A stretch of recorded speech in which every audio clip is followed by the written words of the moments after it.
আইনশৃঙ্খলা বাহিনী কি শিক্ষার্থীদের বিরুদ্ধে অস্ত্র ধরবে? আসিফ নজরুল কি বলল? এই ভিডিওটিতে সম্পূর্ণ বিষয়ে আলোচনা হবে। অবশ্যই ভিডিওটি আপনাকে শেষ অবধি দেখার অনুরোধ রইল।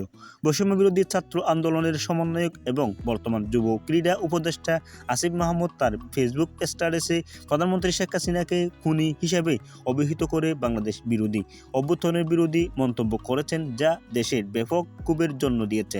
খুনি ভিডিওটি কি দেশের জনগণকে ক্ষুব্ধ করবে এবং জুলাই মাসের আইনশৃঙ্খলা বাহিনী কি ছাত্রদের বিরুদ্ধে অস্ত্র ধরবে? এদিকে এ বিষয় নিয়ে সরকারের পক্ষ থেকে কোনো প্রতিক্রিয়া পাওয়া যায়নি। আসিফ মাহমুদ তার ফেসবুক স্ট্যাটাসে দেশের শিক্ষার্থীদের বৈষম্য বিরোধী আন্দোলনের সাথে একত্র প্রকাশ করেন এবং সরকারের কঠোর পদক্ষেপের বিরুদ্ধে সোচ্চার হন। তাহলে ভিডিওটি থেকে আপনার কেমন লাগলো অবশ্যই মতামতগুলো আমাদের কমেন্ট বক্সে জানাবেন, এবং আপনি যদি আমাদের চ্যানেলের প্রথম হয়ে থাকেন অবশ্যই আমাদের চ্যানেলটি সাবস্ক্রাইব করবেন, ফেসবুক পেজটি অবশ্যই ফলো করবেন। আসসালামু আলাইকুম ওয়া রাহমাতুল্লাহি ওয়া বারাকাতুহু।